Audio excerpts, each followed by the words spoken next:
courage de demander comment avancer avec ces choses. Wakati maulizo ya hivi tunaisoma mbele ya watu, nijua kusema itawezi kusaidia mtu mwingine mwenye alikuwa na ulizo moya lakini ashikupate odari ya kwa kuuliza.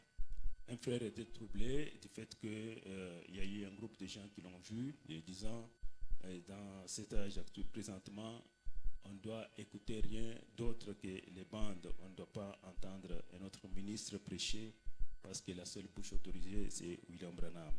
Ndugu moya alivuruka, kulikuwa kunji fulani ya watu barenda kumuona kusema hii wakati ya magharibi hatuwezi kushikia kitu kingine kama aina makanda ya mahubiri ya ndugu Branham, kwani ndio kinywa kiliruhusiwa kwa wakati ya mwisho. Et vous nous devez dire que ce n'est pas le temps des églises, c'est le moment où nous devons toujours nous mettre à écouter les bandes de notre prophète William Branham. Anasema aina wakati ya makanisa ni wakati ya kuikala kwanza kushikia tu mahubiri ya William Branham. Laissez-moi un peu prendre William Branham quelque part ici. Il répond à quelque chose, à une préoccupation du genre. Acha kwenye msome William Branham kwa nafasi fulani kuna jibu kumambo yenye kwa sawa hii. Je suis en question réponse numéro 3. Nous sommes au paragraphe 122. Swali na majibu namba ya 3 kistari cha 122. La question lui a été posée. Frère Branham, enseignez-vous que l'épouse ne doit aller à aucune autre église, à moins que ce soit vous qui prêchiez? Ndugu Branham, eti huku nafundisha kusema bibi harusi ashezi kwenda kwa kanisa ingine mpaka wewe ndio mwenye kubiri. Ou en d'autres termes, au tabernacle. Au mkusema kwingine kwa maskani? Le prophète répond non. Nabii anajibu hapana. Ce n'est pas ce que j'enseigne. Haina kile mimi nafundisha. Je ne crois pas cela. Nashamini ile. Je n'y crois pas. Nous avons ici des ministres qui sont éparpillés partout dans le pays. Et je crois qu'ils font partie de cette épouse. Je crois qu'un homme ou une femme peut fréquenter n'importe quelle église qu'il veut. Une église qui enseigne la parole. Et je crois que s'il n'enseigne pas toute la parole, et que vous ne pouvez aller à aucune autre église où l'on enseigne toute la parole, allez là où l'on enseigne la parole à moitié jusqu'à ce que vous puissiez trouver un endroit où l'on enseigne toute la parole. Wende muile kanisa yenye banahubiri injili mukipande na uchunge paka wakati pale utapata kanisa yenye kuhubiri injili mutele. Peu importe ce que vous faites, allez à l'église. Aizuru kazi kanenye ukunafanya nyendeni kukanisa. Faites-le, c'est le prophète de Dieu qui met les choses au point. Muyatimize, ni nabii wa Mungu mwenye kutakatisha kila kitu. Et nous disons amen à cela. Na sisi tunatia amina kwa ile. La deuxième question. Ulizo ya pili. Ce sont des gens qui s'embrouillent seulement et qui s'absentent le dimanche. Et si vous vous absentez dimanche à l'église, le prophète dit que c'est un péché. Nous sommes dans la même prédication au paragraphe 123. Il dit ceci.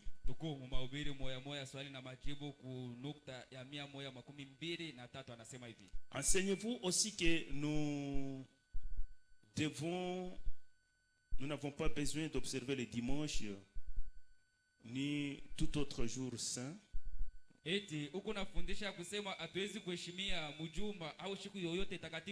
Par exemple, travailler ou faire la pêche le dimanche. Il me dit au point 124, je crois que c'est un péché que d'aller à la pêche et à la chasse et travailler le dimanche. William anajibu kunukta 124 na inasema naamini ni nzambi kwenda kulopola, kwenda kuwinda na kutumika mjuma. Vous avez dit que vous avez la possibilité d'aller à l'église. Lorsque vous avez la possibilité d'aller à l'église, vous allez à la pêche ou au travail. Je crois que vous transgressez la loi de Dieu. Naamini akusema mnavunja sheria ya Mungu. Il y a un commandement pour une telle chose. huku amri yenye kulingana na ile mambo. Oui, messieurs. Ndio ndugu. Maintenant, dans l'Ancien Testament, nous avions un type du jour du sabbat. Na mwagano la kale tunakuwa na mfano ya kuheshimia siku ya sabato. Et Jésus n'est pas venu pour que vous observiez les jours du sabbat. Na Yesu alikuja njoo kusema mheshimie siku ya sabato. L'ancien jour du sabbat, c'était le samedi. Siku ya zamani ya sabato ilikuwa mposho, lequel était la fin de la semaine. yenye ilikuwa yaka mwisho ya juma. Le dimanche, c'est le 8e jour. Mjuma inakuwa siku ya mnane, ou le premier jour de la semaine. au siku ya kwanja ya mjuma, Jour où Jésus est ressuscité. siku ya ufufuko ya Yesu. Je ne crois pas que ça soit juste. Msijue kama binastahili. Maintenant, si vous vous trouviez très loin, kwa mfano unajikuta uko mbali quelque part dans un désert, fashi moya mjangwa, ou que vous êtes là-bas dans une partie de chasse, au huko kule ulienda kuwinda, et là il n'y a pas d'église dans les alentours, pale hakuna kanisa kumazingira, et qu'il n'y a rien que vous puissiez faire. hakuna chochote kiawe kufanya. Alors, si vous fassiez la pêche, je crois que ce sera en ordre. Pale ukiende kulopola haina mubaya. Mais si vous vous trouvez quelque part dans la ville, Lakini kama unakuwa fashi fulani mtauni, ou aux environs d'un endroit où un culte se tient, au fashi yenye baneka ibada, vous deviez aller par tous les moyens à l'église quelque part. munamna yoyote munapasha kwenda kukanisa fashi yoyote. Amen. Je pense que vous continuerez la lecture à la maison si vous êtes intéressé par cette question-là. Nawazia kama uko nawe na ile ulizo utaendelea kusoma kunyumba. Comprenez que si vous vous absentez dimanche, vous péchez. Mjue ya kusema ukilofe mjuma ni dhambi. Et Dieu n'exauce jamais la prière d'un pécheur. Na Mungu ashijibwake kama maombi ya mtenda dhambi. Et si vous avez péché en vous absentant dimanche à l'église, avant de prier, commencez par demander pardon à Dieu. Repentez-vous pour cela. Amen. Kama ulitenda dhambi ya kulofa mjuma kukanisa, mbele ya kwanza maombi yako, tubu mbele. C'est ça l'ordre de l'évangile. Njo kanuni ya Injili. Amen. Nous allons nous tenir maintenant debout afin d'honorer la lecture de la parole de Dieu. Sasa tutashimama bwimo kwa kuheshimia usomi ya maandiko matakatifu ya Mungu. Avant toute chose, nous saluons les hommes de Dieu que nous voyons à nos côtés au nom du Seigneur Jésus-Christ. Mbele ya vitu vyovyote tunalamukia batumisha Que Dieu bénisse, vous êtes Mungu là. benye kwa pembeni yetu. Mungu ambariki. Que Dieu soit béni pour votre présence. Vous nous avez honorés ce matin. Mungu abarikie kwa uwepo wako kwa vile unetuheshimia ya asubuhi. Tous les serviteurs qui sont là. Batumishi bote benye kwa pale. Ok, nous ouvrons premièrement notre Bible dans 1 Corinthiens au chapitre 15. Kia kwanza tutafungula mabiblia yetu mu Wakorinto wa kwanza sura ya 15. Nous allons commencer par le premier verset. Tutaanzia mstari ya kwanza.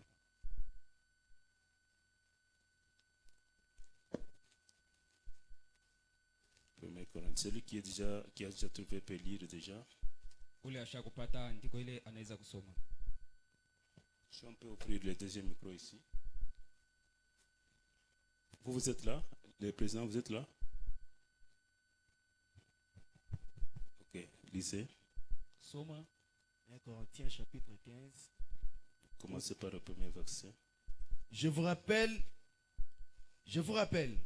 Na mikumbusha frères, banduku, l'évangile que je vous ai annoncé, Injili yenyewe mili mitangazia, que vous avez reçu, dans lequel vous avez persévéré, ile mulipokea yenyewe mulidumu, et par lequel vous êtes sauvés, kupitia ile Injili munaokolewa. si vous les retenez tel que je vous l'ai annoncé, Mukiheshimie munamna ile mili mijulishayo, autrement vous auriez cru en vain. kama aina hivi muriamini bule. Je vous ai enseigné avant tout comme je l'avais aussi reçu, Miri mifundisha mbele ya yote munamna ile mimi nilipokea. que Christ est mort pour nos péchés selon les Écritures. Kristo kufatana na maandiko alikufa kulingana na dhambi. Amen.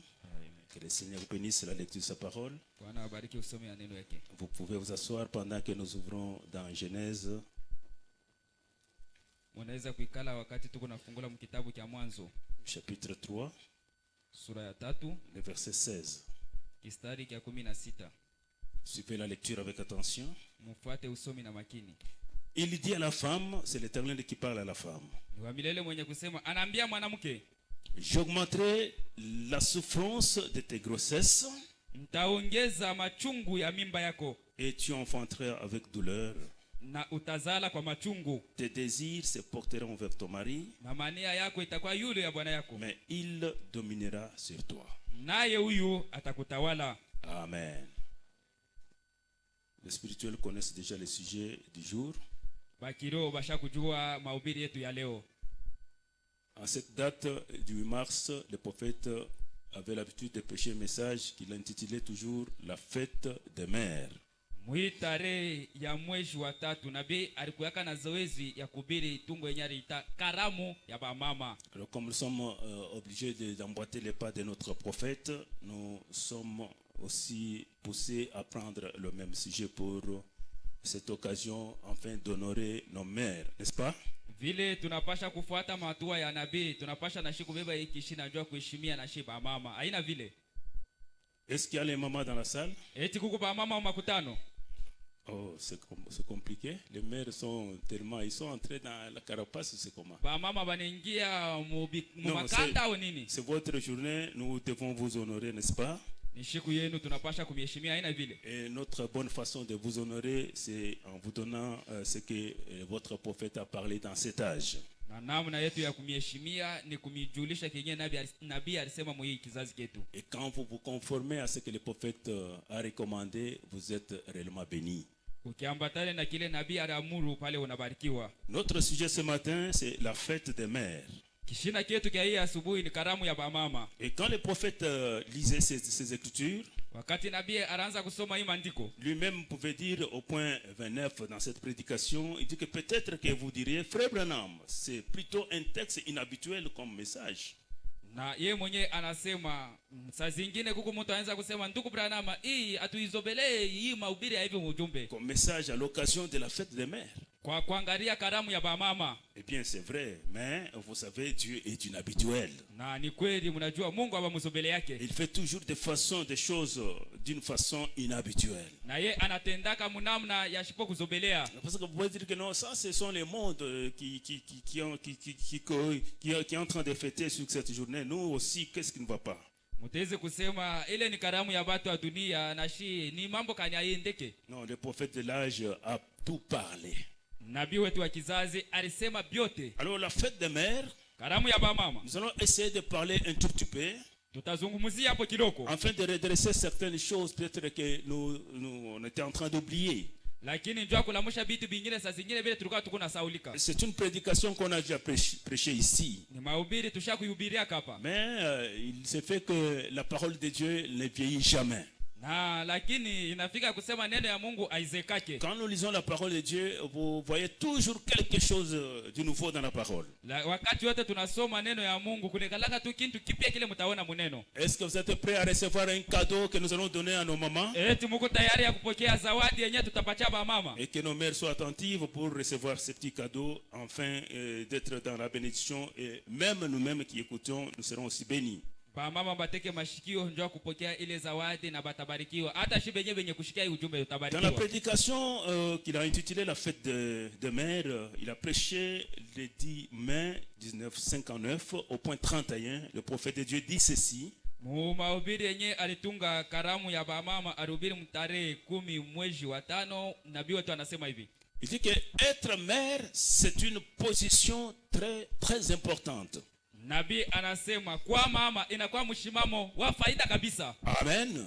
Une position très importante. Mshimamo wa lazima kabisa. Il dit que vous savez, la première personne qui vous reçoit dans cette ville, ou bien dans cette vie, munajua mtu wa kwanza ule anekupokea mu maisha hii, c'est votre mère. ni mama yako. Croyez-vous cela? Eti munaamini vile? Quand vous naissez, Pale wewe unazalika, la première personne qui vous reçoit, c'est votre mère. mtu wa kwanza kukupokelea ni mama yako. Personne d'autre ne peut vous toucher. Hakuna mtu mwingine anaweza kukugusa. En effet, aussitôt conçu, Na japo pale unachukuliwa, c'est elle qui vous porte sous son cœur. ni yeye ndio anakubeba kuroho yake. Elle est la première à vous connaître Yeye ndio wa kwanza kukujua, et la première à vous porter dans cette vie. na yeye ndio wa kwanza kukubeba mu hii maisha. Ensuite, à votre naissance, Na kisha mkuzalika kwako, elle est parmi les premières personnes à vous toucher. Ye njo katikati ya batu ba kwanza wa kukugusa. Elle vous touche de ses mains et à vous essuyer les larmes de vos yeux. Na anakugusa na mikono yako ni yake ya kukupangusha na machozi yako. Elle est la première à vous tapoter. Ye njo wa kwanza kukubembelesha. À vous aimer. Na kukupenda. À vous parler avec tendresse dans cette vie. Na mukukuzungumuzia na mapendo mwi maisha. Votre mère. Mama yako basi. Je pense qu'on pourra donc on ne pourra pas témoigner assez d'honneur à une mère. Na wazia tutakosa ya kushuhudia heshima ya kwa mama moja. Si on se mettait à parler du bien de notre mère, tukianza kumtapa mama yetu, donc les termes, les mots vont nous manquer même. Misemo na vya kusema elle mérite beaucoup. Anastahili mingi. Parce que tellement que tu étais bébé, mingi ulikuwa mchana, inconscient que tu étais, bila kujua vile ulikuya, elle était la première à te prendre dans ses bras. Yeye ndio wa kwanza kukubeba mikono yake. La femme sage peut te recevoir.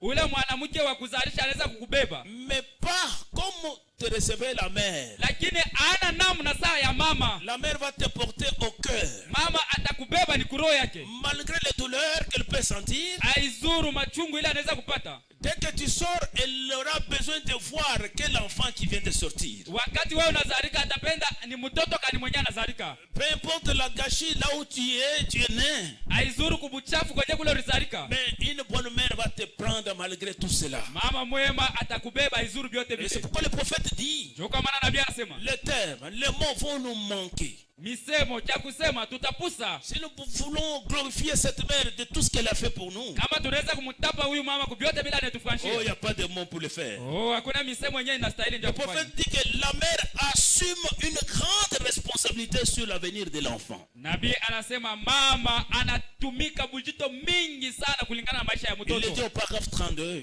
Anaisema kukistari kwa 12. Il dit que sur l'enfant, elle est tellement responsable. Asema pa mtoto mama yako na bula bujito. La mère. Mama. Et la première personne à rester avec l'enfant. Ni wewe wa kwanza kubakia na mtoto. Elle assume une grande responsabilité sur l'avenir de cet enfant. Na eko na uvuto mingi ya maisha ya mbele ya ule mtoto. Et cela dépendra de savoir ou de la voie où la mère engage l'enfant. Ile inaangalia kwa njia ile mama ataonesha mtoto. Cette mère si elle avait besoin de te rendre un brigand, elle peut te rendre un brigand. Huyu mama kama alipenda kufanya kwa ntomboji, alipata kufanya kwa ntomboji. Si elle veut bien que tu sois un prédicateur, un fils de Dieu, tu seras ce qu'est son souhait. Akipenda sema ukwe mtoto wa Mungu, ukwe mhubiri, utakuwa kile nia yake inapenda. Le prophète dit, nabii anasema, ça dépend de tout ce qu'elle voudra faire sur toi. Ile inaangalia vyote vile anapenda kukufanyia wewe. La maman a la responsabilité de la part de Dieu. Mama eko na bujito mwenye kumpewa na d'orienter cet enfant dans la bonne voie. Kuongoza ule mtoto munjia mzuri. Et je pense que c'est la raison pour laquelle na wazia ndio sababu ambao les mères que voici, mama hapa mnaona, ils ont une petite touche spéciale. Beku na namna yabo ya kugusa ya kipekee. Amen. Amen. L'enfant peut pleurer dans les bras de quelqu'un d'autre dès qu'elle est dans les bras de sa mère. Mtoto banaweza kumbeba kuku mtu mwingine kunalia pale tu mamake anambeba. Donc vous comprendrez qu'il y a une touche spéciale. Utaelewa sema kuku mugusio ya kipekee. Raison pour laquelle vous voyez une maman quand elle récupère son enfant et l'enfant continue à s'ajuster, la maman n'est pas tranquille à ce moment-là. Jo kwa maana utaona mama kibebe mtoto yake lakini mtoto yuko paka nilitupa tupa, utaona mama ashitapumzika. Et la maman va chercher le pasteur parce que l'enfant ne fait que pleurer. Qu'est-ce qui ne va pas? Prier pour l'enfant. Mama atenda kumuona pastor mtoto yuko paka nalia umombeeko. William Branham dit, nous sommes dans le véritable saut de Pâques au point 11. Muri wa kweli wa Pasaka nukta 11. Il dit qu'il existe un cinquième évangile qui n'est pas même écrit, mais c'est la mère. Anasema kuna kwa injili ya 5 yenyewe ikuandikiwe mu Biblia inakuwa ni mama. Nous avons 4 évangiles. Tuku na ma injili 4. Croyez-vous cela? Eti mnaamini vile? Matthieu, Marc, Luc et Jean. Matayo, Marko, Luka na Yohano. Mais le cinquième évangile qui n'est pas écrit, c'est votre mère. Injili ya 5 ile ya kuandika ni mama yako. Il dit que ce sont des petits trésors dont Dieu vous a donné donc la responsabilité d'élever. Asema inakuwa ni mali yenyewe Mungu alimipatia bujito kwa kuikomesha. J'ai toujours dit ceci. Nasemaka kila wakati hivi. Et j'en ai fait un peu un dicton à l'adresse de mère. Na milionesha yako kulingana na mama. Il dit que nous connaissons les 4 évangiles qui sont écrits. Na tunajua mainjili ine yenye kuandikwa. Matthieu, Marc, Luc et Jean. Matayo, Marko, Luka na Yohano. Mais il existe un 5e évangile qui n'est pas écrit. Kuna kwa injili ya tano ile ya kuandikiwe. C'est la mère. Ni mama. Elle prend avant que l'enseignement de Marc, donc de Matthieu, Marc, Luc et Jean ne l'atteigne. Ye ekunafundisha mbele ya injili ya Marko, Luka na Yohano ifikie mtu. La responsabilité Ule bujito vous est donc confiée à vous les mères inemipewa basi bweba mama et à vous les pères d'élever ces enfants na kwa mweba baba kukomesha watoto pour le royaume de Dieu. njoo ufalme ya Mungu. Et je suis sûr que c'est le désir de votre cœur, n'est-ce pas? Najua ya kusema ni nia ya roho yenu, haina vile. Pourquoi il y a trop peu d'amen comme ça? Il y a quoi? Maamene kiloko kukubaride baridi ni nini? Je ne sais pas ce qui se passe. Sijue mambo kanina fanshika. Est-ce qu'il y a les mères dans la salle? Eti kukuba mama makutano. J'aimerais entendre un peu s'il y a des mères. Napenda kushikia kama kukuba mama. Qu'ils crient un peu de leur façon là. Malalamike yako na kikelekele mnamna yako. Ah, il y a des mères, que Dieu vous bénisse. Ah, kukuba mama Mungu ambariki. Soyez présentes, je n'aimerais pas que l'esprit vous donne la distraction. Les démons vous donnent la distraction. Mukuye hapa tayari mampepo ishimilengamishe. Une véritable mère Mama mwema a une petite touche qui fait qu'un enfant l'écoute. anakuya na mugusio ile inafanyaka sema mtoto ateke mashikio. Somme point 43. Tuku munokta 43. Dans la fête des mères, de la même date que j'ai précité. Mukaramu ya ba mama mwile tarehe tulitaya. Vous voyez, Munaona? un enfant écoute sa mère. Mtoto anashikiaka mama yake. La mère a une petite touche qui fait qu'un enfant l'écoutera. Mama anakuwa na mugusio ile inafanya sema mtoto lorsque l'enfant est blessé, wakati mtoto anaumizwa, il ira vers sa maman pour être consolé avant d'aller vers son père. Na wakati anaumizwa atakimbilia kwa mama yake, njoo mama yake amukankamisha amutie moyo mbele ya kwenda kwa baba. Vous savez, la maman était la première à être avec l'enfant. Mnajua mama njoo wa kwanza mwenyewe anabakiaka na mtoto. Il y a un don que Dieu donne à une mère pour être comme cela. Na kuku zawadi yenyewe Mungu anapatia mama njoo kwa vile. Je veux dire une véritable mère. Napenda kusema mama mwema. Je crois que les mères sont honorables et pieuses. Najua ya kusema mama ni baheshima na batawa. Et ce matin nous allons beaucoup plus parler pour une véritable mère. Na hii asubuhi ndio tutasema kwa mama wa kweli. Pas pour n'importe qui s'appelle mère. Haina mtu wote mwenye kubeba tu njina ya mama. Nous allons comprendre avec William Branham à l'appui. Tutaelewa pamoja na William Branham. Et le prophète est en train de regretter. Nabii kuna nungunika. Du fait qu'on prend seulement un jour par an. Ya kuona bana chakula tu siku moja kwa mwaka. Une année à 365 jours. Mwaka inakuya na mashiku 366. On prend un seul jour. Lakini bana chakula mtare moja. On donne à la mère. Banamupa mama. Cette mère qui t'a gardé de l'enfance. Huyu mama alikuchunga tangu butoto. Elle a tout fait pour que tu sois ce que tu es. Anakufanyia vyote ndio kuwe mtu vile wiko. Mais aujourd'hui le monde s'organise. Lakini leo dunia De inasikilizana. prendre un seul jour et de donner à cette mère. Babebe tare tu moja baipatie mama. Le prophète, ce n'est pas correct. Nabii anasema bistahili. Nous sommes dans la fête des mères au point 44. Tukumu karamu ya ba mama nukta 44. Je pense que des journées de mères comme celle-ci, na wazia mashiku ya ba mama sawa hii, c'est tout simplement de l'escroquerie pour se faire beaucoup d'argent. Inakuwa tu buishi ya kupatia kwa makuta. Avec tes frères et autres. Na maua na bingine. Mais chaque jour devrait être une journée de mère. Lakini kila siku inapaswa kuwa siku ya ba mama. Pas pour lui envoyer un bouquet de fleurs. Haina tu kumtumia kifurushi cha maua. Non. Hapana. Mais nous devions l'aimer. Tulipaswa kumpenda. Et prendre soin d'elle pendant ces 365 jours de l'année. Na kuangalia kila siku ya masiku 366. Mais évidemment, le monde commercial exerce une grande influence sur de tels événements. Japo dunia ya buchuluzi inakuwa na uvuto kubwa kwa hii makaramu ya hivi. Et cela dévalorise cette mère tendre. Na ile inashusha huyu mama mnyofu. Oh, la valeur de la mère n'est plus aujourd'hui. Oh, japo heshima ya mama inako tena. On donne seulement une journée seulement. Anamupa tu siku moja. Dans une année. Mwaka moja. Et dans cette journée, na ile siku qu'est-ce qu'ils font? Banafanya nini? Ils partent dans des cabarets, dans des histoires. Banenda mu mafasi ya kunywa na bingine. Et pour seulement te dépenser de l'argent inutilement, njuu ya kuanabisha tu makuta mubule, au lieu de penser à cette tante la mère, mahali pa kuwazia huyu mama mzuri, le prophète dit, oh, nabii anatia quelqu'un dira, je lui ai envoyé un bouquet de fleurs lors de la dernière fête des mères. oh, mtu atasema hii karamu ya mama ilipita mimi mtumia maua. Quelle honte! Haya kani, Vous envoyez juste un bouquet de fleurs à votre mère. unamtumia tu kikombe cha maua mama yako, Parce que c'est la journée des femmes. njuu ni siku ya banamuke. C'est incorrect. Abistahili Si vous faites cela, kifanya hivi, vous ne donnez pas la valeur à cette mère. amheshimie na kumpatia bei C'est huyu ce que le mama. prophète dit. Ndio kile nabii anasema. Au point 45, il dit, 45 anasema, elle apprécierait beaucoup plus que vous vous asseyez simplement pour lui parler juste un moment.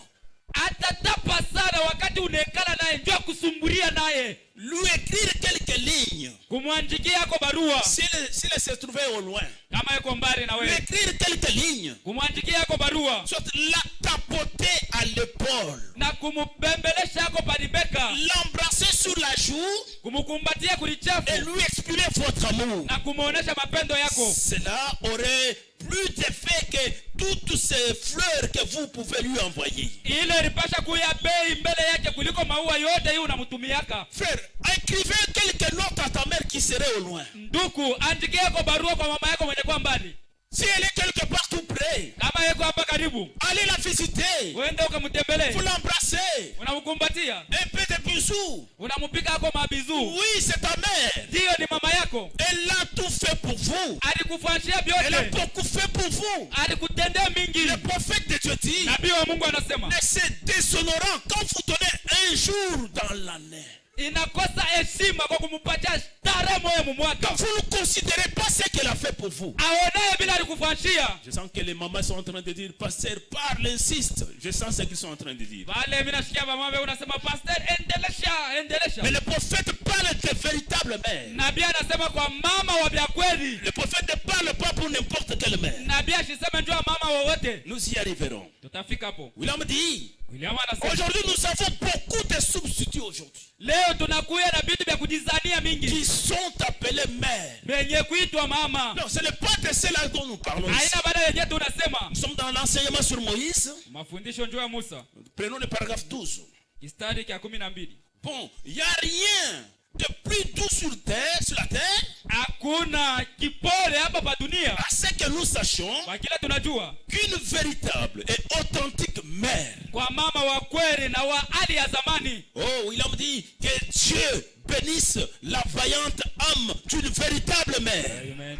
Ndugu Branham anasema Mungu abariki nafsi ya sudia ya mama wa kweli. Mais nous avons beaucoup de substituts aujourd'hui Tunakuya na vitu vya kuunganisha vya mingi qui sont appelés mères. venye banapanga mama. Non, ce n'est pas une mère celle-là. Ule ana mama, Ce ne sont que des femmes inakuwa tu ni banamuke qui ont eu des enfants, venye balizala, mais pas des mères. hapana ba mama. Une mère à l'ancienne mode, Mama mwali ya kale c'est celle qui prend soin de sa ni famille. ule mwenye kuangaikia jamaa Il yake, ne se livre pas à des flâneries, mwenye ashiende mubitu vya ovyo à se danse toute la nuit, ya durant, kucheza michezo bushiku wote. Hapana, fumant, buvant. anakunywa na kufuta Puis elle revient. kisha anarudia. Elle ne mérite pas ce nom sacré de mère. Ashistahili jina takatifu ya bumama. Alléluia. Il dit que ce n'est qu'une femme celui-là. Yeye ni mwanamke tu, Oui, c'est tout. ndio mwisho, Qui élève un enfant, mwenye kukomesha mtoto, mais ce n'est pas une mère. lakini hana mama. En effet, Kwa hivi une mère, mama c'est autre chose que ça. ni kitu kingine kuliko kile. Je pense que si vous connaissiez, la phrase n'est pas finie. William anasema kama Une mnikiwazi, mère, c'est autre chose que ça. mama ni mambo ingine kuliko ile. Nous parlons d'une mère authentique. Tukunasema kwa mama wa kweli, Pas une femme. hapana mwanamke. Il y a des femmes qui jettent des enfants partout ici. Kukubana mmoja wako natupa batoto fashi yote huko. Et toute la nuit, si elles sortent dans des bars partout dans les rues. Hii bushiku bote kuna wayewaye mmanganda mumanjia. Et même dans les bureaux où ils sont là, Hata maofisa mule beko. ils sont en train de faire des bêtises là-bas. Beko nafanya bintu vya ovyo kule. Ce n'est pas de cela dont nous parlons ici. Haina bado tukunasema hapa. Ce Celle qui mérite l'honneur, c'est cette mère-là à l'ancienne mode. Ule anastahili heshima ni ule mama wa tabia ya zamani. Au point 13, le prophète de Dieu dit, Nukta 13 nabii wa Mungu anasema, maintenant pour la fête des mères, kwa karamu ya mama, j'aimerais très bien m'exprimer. napenda hapo kusema mzuri. J'ai moi-même une vieille mère aux cheveux grisonnants. Mimi mwenyewe miko na mama mzee wa imvu. Qui est assise là. Elle était aussi dans l'église ce jour-là. Mwenye kuikana pale na yeye mama yake. Je pense qu'un jour, très bien, mais chaque jour devrait être une fête de mère. Na wazia siku moja mzuri. Siku yote ilipaswa kuwa siku ya mama. Juste une fois par an. Mpaka mara moja kwa mwaka. La raison pour laquelle ces histoires de fête de mère se passe aujourd'hui, vous voyez? Sababu ya ambao iba karamu ya mama inafanyika leo. C'est tout simplement une façon de rançonner les gens l'argent. Inakuwa tu namna ya kuzombola watu makuta. Et William dit, c'est une disgrâce pour une fête de mère une fois par an. Une disgrâce. Ni kukosa kwa neema kwa kuweka tu karamu ya mama siku moja kwa mwaka. Si jamais vous retournez en arrière, kama mkirudia kumkongo, vous regardez ce qu'un enfant, un bébé. Unaangalia mtoto mchana. Regardez comment le bébé était emmené ici. Mwangalie namna kani balileta watoto hapo. Combien les parents l'ont porté. Mara ngapi bazazi balibabeba. Quelle affection ils ont envers les bébés. Mapendo kani banapenda watoto yao baloko. Ils savent que l'autre bébé sera consacré aujourd'hui. Banajua kusema mtoto wetu batamtolea leo. Ils achètent un nouvel habit. Banebamuzia nguo ya sasa. Et ils vont poudrer l'enfant. Na batampaka la poudre. Et l'enfant vient parce qu'il vient en face du Seigneur. Njoo mtoto anakuya mbele ya uso ya bien habillé. Mwenye kuvala mzuri. Quel amour, quelle affection. Mapendo kani na upendo kani. Et si l'enfant joue, kama mtoto anacheza, il abîme les habits. Na analabisha manguo. Il fait caca dans ses habits. Anayambia manguo. Les enfants, les parents ne peuvent même pas gronder ou taper l'enfant. Batoto bazazi hawezi kufoka au kupika mtoto. Ils disent que c'est normal. Anasema binastahili. Et si l'enfant n'a pas fait cela, kama mtoto ajifanye vile, les parents commencent à s'inquiéter. Bazazi wanaanza kunungunika. Ça fait 3 jours l'enfant n'a pas fait. Kuna kuya mashiku 3 mtoto ashiyambe. Les parents sont vigilants, en train de veiller sur l'enfant. Bazazi beku nangarishisha maisha ya batoto. Aujourd'hui vous donnez un jour par an. Paragraphe 15, il dit ceci. Enseignement sur Moïse toujours. Je pense qu'une mère devait être honorée de la même manière chaque jour. Donc chaque jour, dès que le soleil se lève, vous deviez faire quelque chose pour une mère. Oh, c'est un devoir que le prophète est en train de vous donner. Ce sont des choses que quelques-uns parmi nous commencent à rétrograder. Chose étonnante, c'est de voir quelqu'un. Aujourd'hui tu es devenu quelqu'un aussi. Et c'est grâce à cette mère-là. Mais tu mets cette mère à distance. Donc je ne veux plus entendre d'elle, elle est sorcière. Laisse-moi te dire, frère, pourquoi elle ne t'a pas croqué quand tu étais encore bébé? Elle attendait seulement à ce que tu deviennes grand pour qu'elle puisse te croquer. Ça, c'est une mauvaise conception du diable. Ce que tu crains, c'est ce qui va t'arriver. Mais toi tu te dis que je suis dans le sang du Seigneur, dans le message. Et il y a même des frères assis ici qui ne veulent jamais envoyer l'argent à leurs parents. Non, si j'envoyais l'argent, on va ensorceler mon argent. Frère, est-ce que tu comprends ce que tu dis là? Ton argent, toi tu es associé à Dieu, tu payes tes dîmes, Dieu s'associe à toi et on va ensorceler ça.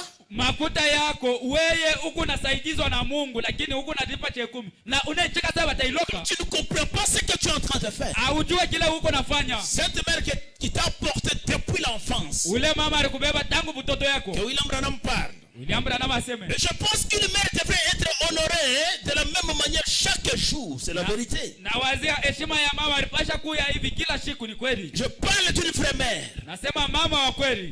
Mais ces jours ici qu'on appelle la fête des mères, lakini kwa hii mashiko yenyewe banaleta karamu ya mama. Ce n'est rien au monde qu'un grand non-sens commercial. Aina ingira kama aina tu bitu bya shipo maana bya C'est butuluzi. juste pour soutirer de l'argent aux gens. Ni njutu ya kubeba watu makuta. Et c'est une disgrâce pour une mère comme cela. Inakuya kupusa kwa neema kwa mama Une vile. fête de mère, une fois par an. Karamu ya mama mara moja Eh kumwaka. bien, nous n'allons pas la voir, même vous n'allez même pas la visiter ces jours ici. Inaonekana hata yenyewe ile siku hautaenda hata kumtembelea. Mais nous lui enverrons un bouquet de fleurs et c'est réglé. Na tunamtumia kwa kikombe cha maua na inaishia pale. Ce n'est pas de cette façon que vous devriez traiter cette mère. Haina mwile namna ya kutendea huyu mama. William dit, William anasema, oh là là, oh la la, bonté divine, urembo wa une kimungu. véritable mère. Mama wa kweli. Mais c'est une femme que vous, celle qui vous a élevé, Ni ule mwanamke mwenye alikukomesha. que vous aimez, Ule unapenda. et vous la voyez, Na unamwona. vous lui parlez tout le temps, Huku unazungumza naye wakati vous lui yote. exprimez votre amour Unamuonesha mapendo yako. tout le temps. Wakati yote. Pas juste un jour de l'an, pas ça, Hapana tu tarehe moja ya kumwaka. Hapana. pas ça. Hapana ile. Ça, c'est le prophète qui dit, n'est-ce pas? Ni nabii mwenye kusema C'est ina. le message. Ni Nous ujumbe. devons dire amen à cela. Tunapaswa kutia amina. Dans la voix de Dieu en ces derniers jours, c'est une prédication. Munjia ya Mungu muhimu siku ya mwisho ni mahubiri. Au point 44, 48, il ajoute. Makumi ine na munane anaongeza. Non, je prends juste 48. Ninasoma tu makumi ine na munane. Nous savons ce que nous appelons la fête de Saint-Patrick. Tunajua kila tunaita sema karamu ya mtakatifu Et Patrick. nous avons aussi ce que nous appelons fête religieuse. Na tunajua ile karamu ya watu wa kidini. Et le monde du commerce s'en a emparé et ils font des millions de dollars avec la fête des mères. Na dunia ya buchuluzi inaanza kufanya mamilioni na mamilioni kwa ile karamu ya mama. Des bouquets de fleurs. Vikombe vya maua. Eh bien, chaque jour devrait être un jour où on honore la mère. Kila siku ilipasha kuwa siku ya kuheshimia mama. Suivez ceci. Mfuate hii. Si elle est quelque part seule. Kama ekufuashi fulani ye moya. Maintenant, on vous parle, vous les frères. Banaanza kumwambia mwe banduku. Vous qui traitez cette mère de sorcière. Mwe benye kumuita ule mama mulozi. Si elle est quelque part seule. Kama ekufuashi ile kuye mwenyewe. Allez lui rendre visite. Wende ukamutembelee. Ça vaudra plus que toutes les fleurs que vous pouvez lui envoyer ou quoi que ce soit d'autre. Ile inapita maua au vitu vyovyote vile unaweza kumtumia. Mais ils s'en sont emparés de ces fleurs-là. Na lakini bo banabeba tu ile maua. Voyez-vous, Unaona? nous avons besoin d'aller visiter cette mère-là. Tunapenda kwenda kumtembelea kule mama. Elle n'est même pas loin. Ana tambari mkwenu. Elle est quelque part, je ne sais pas si à Kasulusi, à Kawama, je ne sais pas. Ekufuashi fulani kukasura au kukawama shijue. Si vous la visitez comme elle aime bien les eaux de Thompson, vous l'amenez seulement 1 kilo de Thompson, elle va te bénir. Vile anapendaka Thompson sana unaenda kumtembelea umpelekea kwa 2 kilo moja ya Thompson. William vous parle, vous les enfants. William ananiambia mwe watoto. Vous savez que moi aussi je suis enfant, tous nous sommes enfants, n'est-ce pas? Unajua sema na mimi kumtoto shibo watoto watoto. Petits enfants, Mwe watoto kiloko. n'utilisez jamais ces mots infâmes. Quand vous utilisez ces mots, vous commencez à appeler vos parents. Ah, mais vieux. Ça, le prophète a parlé, ça c'est diffamé, ça c'est ne faites pas ça. William va vous conseiller. William anasema ushitumikishe hiyo. Mimi naenda kumwangalia mzee. Hapana kusema bintu vya vile. Mimi natokea moi vieux. Acha mimi natokea kwa mzee huko mimi. Écoutez ce que le prophète dit. Mshikie kile nabii anasema. Nous n'avons point ici-bas des cités permanentes. C'est une prédication au point 5. Hatuna hapa na muji ya kila siku. Ni mahubiri nabii anasema. Jeunes gens, n'oubliez pas, si aujourd'hui vous avez assez de chance d'avoir un papa, une maman en vie, aimez-le, honorez-le. Qui ont leurs parents en vie ici? Que Dieu vous bénisse. La Bible vous dit, aimez-le, honorez-le. L'heure arrivera où vous penserez que ce sont des personnes les plus importantes au monde. Si vous ne le pensez pas maintenant, et petits enfants, n'utilisez jamais ces mots infâmes. Msitumikishe hii msemo ya ovyo. Que vous utilisez toujours vieil homme, vieille femme. Oh, il est dans moi vieux. Ile ya kusema mimi natoka kumwangalia mzee, mimi naenda kutoka kuangalia fulani. Il dit que ce n'est pas des vieils hommes, ni la vieille femme, c'est papa et maman. Point, c'est tout. Ana mzee mwanaume na mwanamke ni baba na mama. Est-ce que les garçons peuvent dire quand même amen à cela? Babiana mnaweza kusema kwa amina kwa ile. Que Dieu vous bénisse. Mungu ambariki. Si jamais vous faisiez cela, repentez-vous. Kama mnaanza kufanya vile mtubu. Le prophète que ne faites pas ça. Nabii anasema msifanye vile. C'est papa et maman, point, c'est tout. Ni baba na mama ndio mwisho. Et l'un de ces jours, na mmoja ya siku, quand ils sortiront de la chambre dans un cercueil, wakati batatoka mwile nyumba sanduku, avec des fleurs, vous les entendrez descendre sous terre. Na pamoja na maua mtabashikia beko na shuka hapa Et le pasteur dira, na pastor atasema, tu es poussière, tu retourneras à la poussière. Wewe ni mavumbi, utarudia kwa mavumbi. À ce moment-là, ça ne sera plus des vieils hommes, hein? Ça ne sera pas ou les vieux ou les. Pale haitakuya tena huyu mzee. Ça ne sera plus une vieille femme, hein? Na atakuya huyu mama mzee. Ça sera maman. Itakuwa mama. Vous vous tordez les mains et pleurez. Là, vous ne direz jamais vieux ou angona kufa. C'est vous de papa. C'est ça le prophète. Pale utaanza kudibonja mikono na kulia sema baba au mama anakufa, ndio kile nabii anasema. Maintenant qu'elle est en vie, pale akingali mzima, offrez-lui des fleurs. Maintenant, offrez-lui des fleurs à papa. C'est vrai. Na umtoe kwa baba maua. Eh bien, la meilleure fleur que vous puissiez leur offrir, maua mzuri yale mnaweza kupapatia, d'abord c'est de leur obéir. Ya kwanza ni kubatii. Et c'est la première promesse de la Bible. Na ndio malako ya kwanza mu Biblia. Le premier commandement avec promesse. Amri ya kwanza na malako. Honore ton père et ta mère. Heshimia mama na baba. Afin que tes jours se prolongent dans le pays que l'Éternel ton Dieu te donne. Kwa mashiku yako ikuwe ya mingi muinchi ile wa milele Mungu anakupa. Pourquoi les jeunes gens se meurent donc à bas âge aujourd'hui? Njoo nini babiana beku na kufa na butoto? Ils ne savent pas honorer leurs parents. Abajue kuheshimia bazazi. Oui, c'est la Bible. Ni Biblia. Si vous honorez les parents, kama unaheshimia bazazi, votre vie sera longue sur la terre. Utaishi mashiku mingi pa dunia. Ainsi dit le Seigneur. Amen. Hivi Bwana anasema, oh, ils sont sorciers. Oh, ni baloji. Et ils ne méritent pas arriver chez moi. Abastahili kuya kwangu. Et que aucun de mes enfants ne partent pas là-bas. Mtoto wangu hata moja shende kubangambo yake. Mettez l'interdiction. Nduku, unaweka hapa kizila. Ses parents se sentent mieux quand ils voient leur petit-fils venir. Aba bazazi wanashikiaga mzuri wakati wanaona banka na wanakuya. Mais vous interdisez. Lakini wewe unabakataza. Que jamais mes enfants ne piétinent là-bas. Watoto wangu watafinyanga si kule. mes enfants piétinent là. Watoto wangu wakienda kule. Tu vas me mettre un autre doigt ici. Watanyotesha kidole kia sita huko. Tu ne connais pas ce que tu es en train de dire. Haujui kile unasema. C'est peut-être l'insensé qui t'emporte seulement. Inawezekana bubumbafu ndio kuna kubeba. Mais ce sont les parents qui vous ont grandi. Ni bazazi walikukomesha. Aujourd'hui, tu ne veux pas que tes enfants partent là-bas. Leo penda watoto wako bende kule. Si vous saviez au moins ce que sentent les grands-pères quand ils voient nous qui avons les petits-fils, quand nous voyons nous sentons très bien.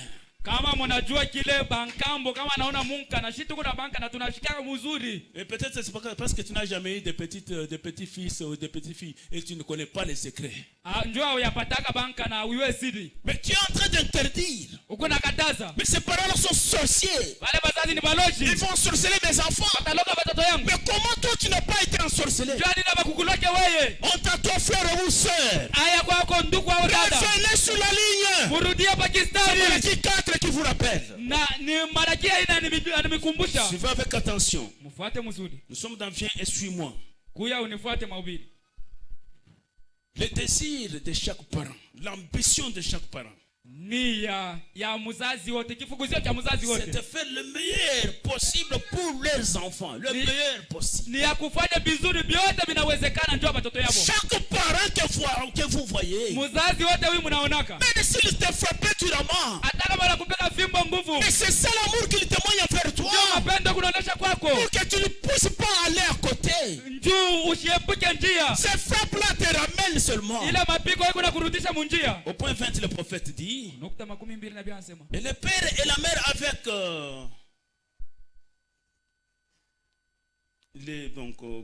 je prends que leur fils ne devienne pas juste un homme ordinaire, c'est ça leur ambition. Na bifukuzio baba na mama bapende tu mtoto wao akwe mtu wa bure hivi ndio kifukuzio kyao. Mais qu'il devienne un homme remarquable. Akuye mtu wa kuonekanika. C'est ça le désir des parents. Ndio nia ya bazazi. Tous les parents désirent cela. Na bazazi bote banapendaka vile. Est-ce qu'il y a des parents ici? Ete bego bazazi hapa. Je pense que c'est ça que vous désirez pour vos enfants. Na wazia ndio kile mnapendelea watoto wenu. Vous ne voulez pas que vos enfants deviennent des personnes ordinaires seulement, non. Amupende tu watoto wenu bakwe batu babule hivi. Vous désirez qu'ils soient des personnes remarquables. Mnapenda bakwe batu bakuheshimia. Avez-vous entendu Jésus se référer à ces commandements? Murishikiaka Yesu anakumbuka hii maamuri. Honore ton père et ta mère. Heshimia mama na baba. Puis il s'arrête, voyez-vous. Kisha anashimama mnaona? Et c'est là l'ambition de tout parent. Njoo kifukuzio cha mzazi wowote. Faire le meilleur possible pour leurs enfants. Kufanya kizuri njoo watoto. Leur assurer une instruction. Na kubafundisha. Et leur donner des choses que peut-être eux-mêmes n'étaient pas capables d'avoir alors quand ils étaient jeunes. Écoutez ce que les parents sont en train de chercher pour vous. William dit, c'est ce que je pense pour mes enfants. Des fois, je me dis qu'en allant à l'école, la phrase n'est pas finie. Maintenant je me dis, bon, envoyer Becky, Sarah et Joseph dans ces écoles secondaires et consorts, où il y a tout, c'est laissé aller.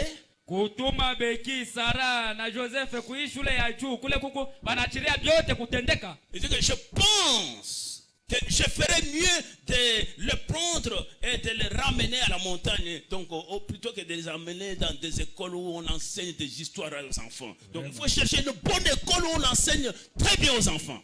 Nabia anasema pale pa kubatuma ku masomo moja pekee kunafundisha bintu vya ovyo. Ni mzuri kubabeba kwenda labda kumulima. Inakuwa mzuri kupeleka mtoto kwa masomo kule banafundisha mzuri. Mais vous avez des parents ici qui croient au message. Muko na bazazi hapa banaamini ujumbe. Ils envoient leurs filles qui sont quand même à l'âge, là où on coupe les cheveux à l'école parce que là on enseigne bien. Quel bien on enseigne là-bas? Kuku bazazi benye kuamini ujumbe anabeba mtoto yake kwa mfano anamtuma kumwanga bene bakata nywele. Non, je n'ai pas cité ça. Faut éviter des choses comme ça. Anamtuma kwa masomo kule bena kata nywele kwa mfano. Lakini huku nafundisha watoto ni mafundisho mbaya watoto wacha kukomea. Voyez, il ne faut pas faire des choses comme ça. Mnaona usifanye vitu vya vile. La Bible dit la femme ne doit pas couper les cheveux. Biblia inasema mwanamke asiweze kukata nywele. Et si vous voyez quelque part on fait ça, comprenez que c'est la guerre contre l'évangile. Kama unaona fashi fulani kushule wanasema vile bego na kombanisha injili. Amen. Écoutez. Shikieni. Suivez dans question et réponse numéro 1. Swali na majibu namba ya kwanza. 229. 229. Vous qui cherchez des bénédictions. Mwenye kutafuta mabaraka. Est-ce qu'un enseignement comme ça quelqu'un peut dormir? Mafundisho hivi mtu anaweza kulala. D'accord, si quelqu'un doit laisser dormir. Shema si mtu akilala umwacha alale. Il ne veut pas entendre seulement ça. Ashipende kushikia hiyo injili. Écoutez ce que dit le prophète. Mshikie kile nabii anasema. Vous qui cherchez la bénédiction, suivez avec attention. Wewe wenye kutafuta baraka mfuate. Nous sommes au 229. 229. Eh bien, mzuri. C'est probablement un garçon. Inawezekana kwa mwanaume. À propos de son papa, regardez. Njoo kwa baba yake kwa kona. Mon cher frère. Ndugu yangu mpendwa. Vous êtes béni si vous prenez soin de votre papa. Utabarikiwa kama kuna mchunga mzuri baba yako. C'est le prophète qui dit ça. Ni nabii mwenye kusema vile. Vous êtes béni. Utabarikiwa si vous prenez soin de votre papa. Ukimchunga baba yako mzuri. Car votre papa a pris soin de vous quand vous ne pouviez pas prendre soin de vous-même. Baba yako alikuchunga wakati ile wewe akuweza kulichunga wewe mwenyewe. D'ailleurs le premier commandement avec une promesse. Japo amri ya kwanza ilikuwa na malako. C'est honore ton père et ta mère afin que tes jours se prolongent dans le pays que l'Éternel ton Dieu te donne. Heshimia baba na mama njoo mashiko yako ikuwe ya mingi muinchi leo milele Mungu anakupa. Voyez-vous? Unaona? Oui. Ndio. Prenez soin de votre papa. Umchunge mzuri baba yako. De n'importe quelle manière que vous pouvez. Munamna yoyote ile unaweza. Veillez à ce qu'il reçoive tout ce qu'il y a de mieux. Wewe angarisha apokee kizuri. Veillez. Keshi. Amen. Est-ce que quelqu'un promet à faire cela? Eti kuko mtu analaka kufanya vile. Et que ces bénédictions que le prophète a dit soient sur vous au nom de Ile Jésus. mabaraka Ibrahim anasema imishukie mjina la Yesu. Faites cela. Mutimiza ile. Vous devez veiller. Mnapasha Parce kukesha. que votre papa Juu ya baba yako. est le meilleur qu'il faut. Apate kizuri kile anatafuta. Et si vous faites ça, Ukifanya vile. la bénédiction est attachée sur vous. Baraka iko na kufuata. Et vous cherchez la bénédiction. Naona tafuta baraka. Oh, je ne suis pas béni. Oh, mishibarikiwe. Moi, je suis maudit dans notre famille. Je ne suis pas aimé. Mimi nafingwa mjamaa yetu shipendwe. Non, c'est parce que tu ne fais pas ça. Ninjua utimize hii. Retourne et fais ça. Rudia na utimize hii. Depuis que tu as commencé à être chiche avec ton argent envers tes parents, Kisha wewe kuya na choyo na makuta yako mbele ya bazazi. qu'est-ce que tu as déjà eu? Ushakupata Pas gani? même un vélo, tu n'en as pas. Hata kinga yetu hii hauna Tu nayo. es chiche, tu ne veux pas faire quelque chose pour les parents. Lakini choyo na makuta yako Non, mbele change kwa. aujourd'hui. Lakini badilisha leo. Commence à envoyer quelque chose aux parents. Anza kutumia kwa bazazi kitu fulani. Même les téléphones simples ici envoyés à ton père, tu ne peux pas les faire. Hata simu hii yetu ya Ah, kuuzia si je les mzazi. donnais le téléphone, ils vont beaucoup plus me déranger. Nikibauzia simu ataanza Bon, kuniita sana. dis-moi, qu'il soit les mendiants sur la route, hein, Unyambie aanze kulomba sababu banapitaka mumposho. alors qu'il a les enfants qui sont à l'âge. Japo kuna watoto washakomea. Si vous ne pensez pas à ça, Kama uwazie kuipi. laissez-moi dire que honte à vous. Acha nikwambie haya kwenu. Pensez à vos parents. Muwazie bazazi yenu. Mais j'ai apprécié un frère. Militapa ndugu moya. Dans son salaire, Mu makuta yake ya maripo. il prend quelque chose après avoir soutiré l'argent de Dieu. Kisha yeye kutosha cha 10 anabeba kwa kitu fulani. Il y a aussi l'argent de ses parents. Il soutire pour la vie, donc pour le survie de ses parents. Anatosha hako makuta njoo mposho ya bazazi. Chaque mois ici. Kila mwezi. Il en faut parce qu'il dit que les parents au village là-bas, ils n'ont rien. Ils font que les champs, ils n'ont rien. Anabatumia asema bazazi kule kupori. Beko nalima tu mashamba Vous pensez qu'un frère comme ça sera maudit? Unawazia asema ndugu wa vile anaweza kupata Les mazingo. parents chaque soir avant de prier, ils se souviennent de cet enfant. Bazazi magharibi yote mbele ya komba wanakumbuka ule mtoto yao. J'aimerais que l'église revienne sur les rails. Napenda kanisa irudie munjanja. Ce sont des petites choses Inakuwa ni tobitu tuloko. qui peut-être éloignent les bénédictions de nos maisons. Yenye kukimbisha mabaraka mu manyumba yetu. Donc, allez voir cette conception-là. Amutosha ile mawazo. Quand quelqu'un devient vieux, Wakati mtu anazeka. il est sorcier. Anakuwa muloji. Ce n'est pas ça. Haina vile. Ce n'est pas ça. Haina vile. Ça n'a pas été donné à n'importe qui. Haikupewa mtu wowote. D'avoir 70 ans, 80 ans, 90 ans. Ya kuendesha miaka 17, 18, 19. Non, c'est une grâce spéciale. Ni neema ya Et kipekee. si vous avez un papa comme cela, Kama kuna mzazi wa vile. mais comprenez que c'est une grâce. Muelewa kusema ni neema. Faites le meilleur que vous pouvez pour lui. Umupatie kizuri kyote kila wewe unaweza. Est-ce que vous êtes prêts à le faire? Eti mko tayari ya kufanya? Que Dieu soit béni pour votre confiance. Mungu abarikie kwa tumaini yenu. Amen. Nous devons commencer à balloter les choses. Tunapasha kwanza kupima vitu. William Branham parle aussi de nos jeunes filles ici.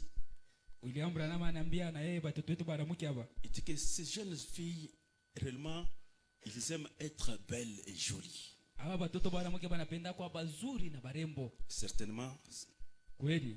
c'est comme ça qu'ils ont été créés. Ils aiment bien être belles. Ndio vile bari baomba banapenda bakwe barembo. Mais le prophète nous donne les secrets de la beauté. Nabii alitupatia siri ya buzuri. Est-ce qu'il y a des jeunes filles dans la salle ici? Eti kuba binti mu makutano. Il y en a? Weko wako. Eh, il n'y a pas de filles ici? Hakuna babinti humu.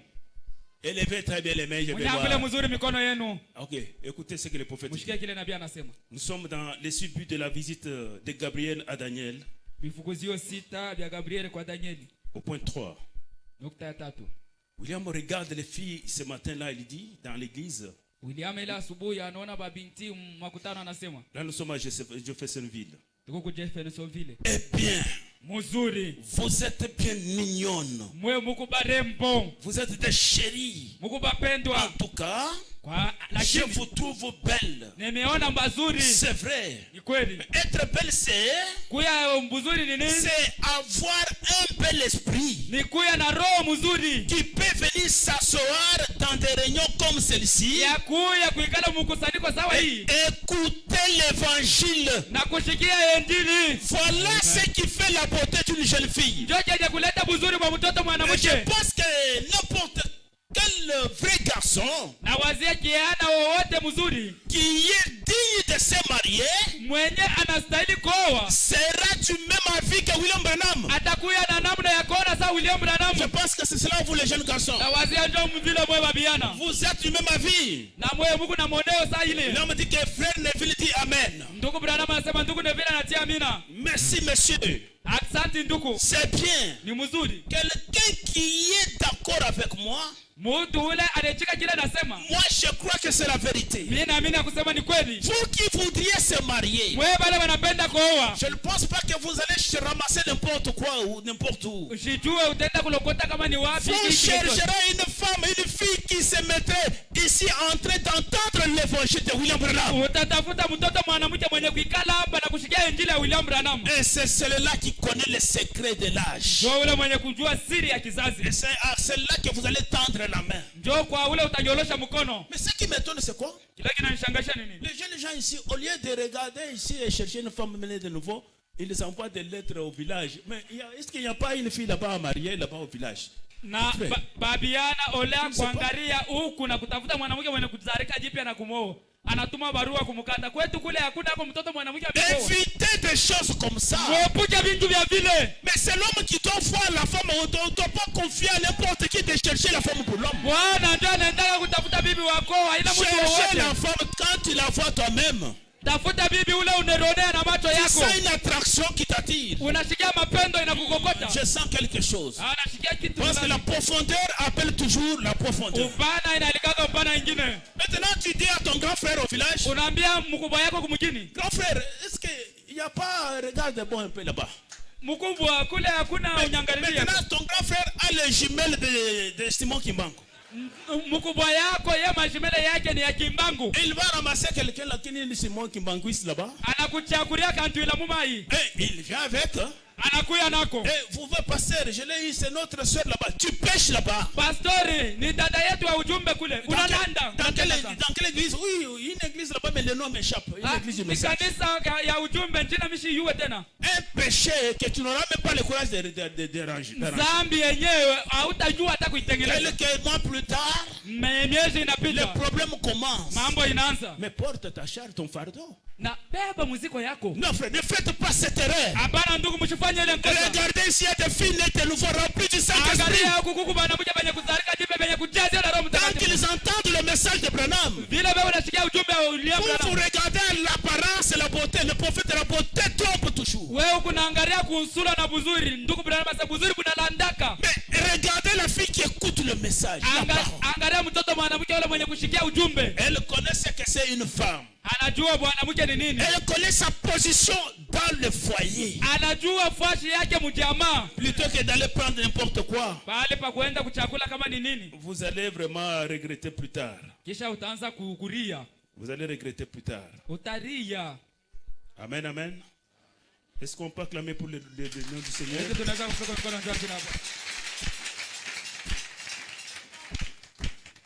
Est-ce que vous aimez William Branham? William Branham. C'est pourquoi nous sommes ici pour écouter William Branham nous parler. Et quand lui parle, nous nous sentons bénis. Nous ne venons pas pour dire que Mungu Bwana awe nawe. Non, ça c'est du théâtre dans la maison de Dieu.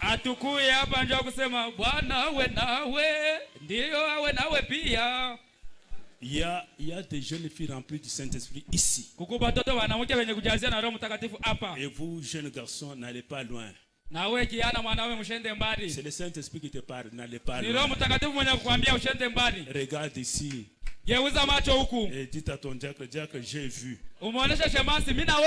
Amen. Que Dieu bénisse ceux qui ont les yeux pour voir. Maintenant, écoutez ce que William Branham a dit. Nous sommes dans l'âge de la Odyssée. Au point 50. Maintenant, il parle d'une femme immorale. Il dit que celle-là, c'est vraiment le meilleur appart que le diable ait jamais eu.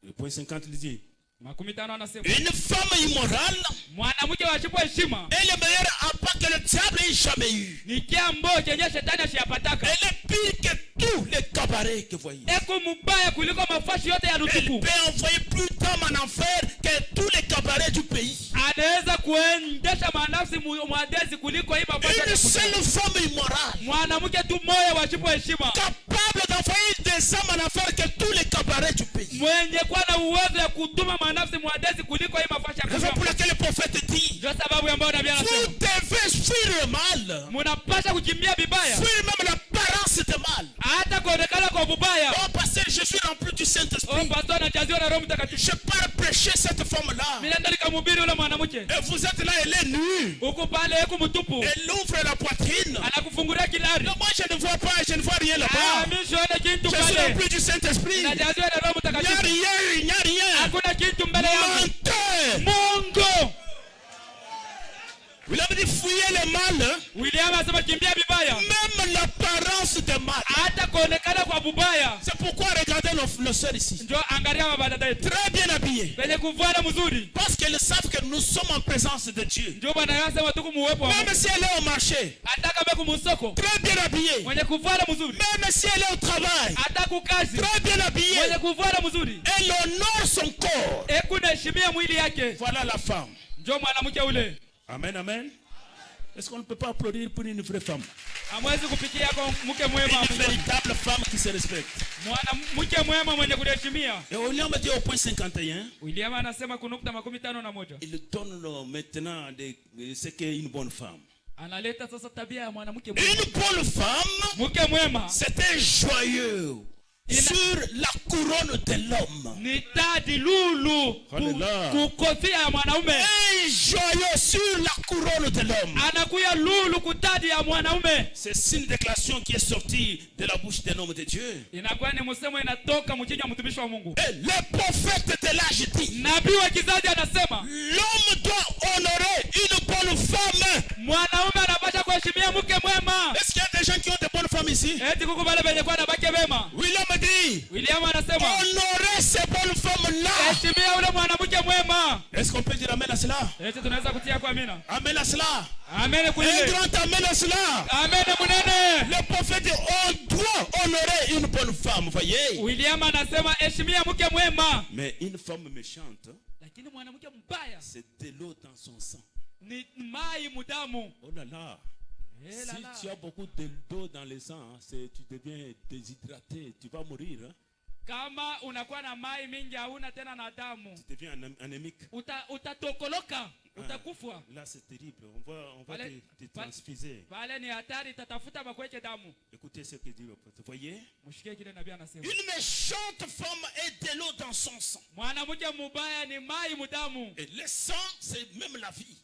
Damu ndio yenye kuleta bushima. Vous les hommes qui avez de bonnes femmes, vous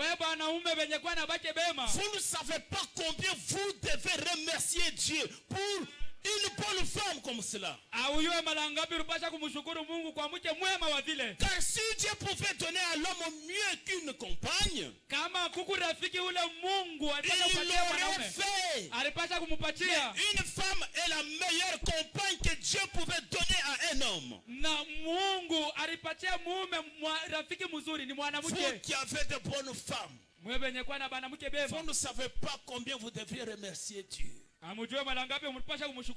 Frère, laissez-moi vous dire, il y a des gens assis ici qui quand ils quittent le travail, de 16h30, ils commencent à tournoyer, déambuler pour n'est-ce pas passer seulement le temps.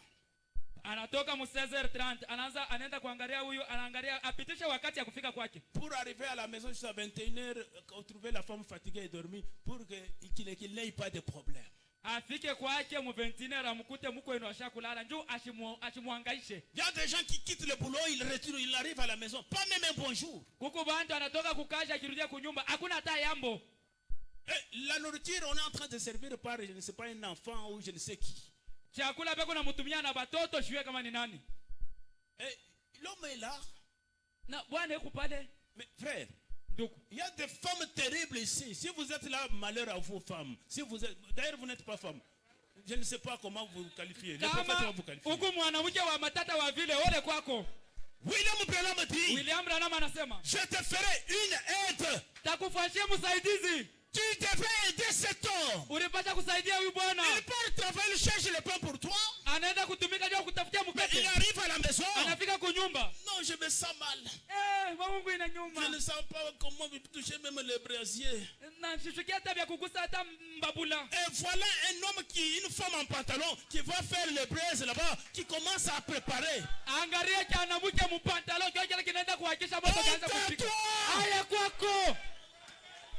Faites l'échange, prends le pain et tu donnes le pantalon.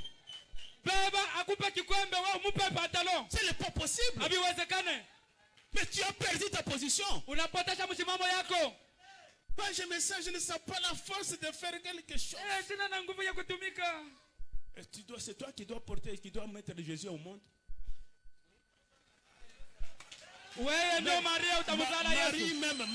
Marie qui avait porté Jésus. Elle n'avait pas de caprice comme ça. Donc tu calcules juste à 16h30. Bon, il commence à venir maintenant. Tu deviens malade. Tout ce temps ici, tu es en joie, tu fais les choses, tu sautes, tu pars chez les voisins, tu fais quoi. Mais quand tu l'approches, tu deviens malade.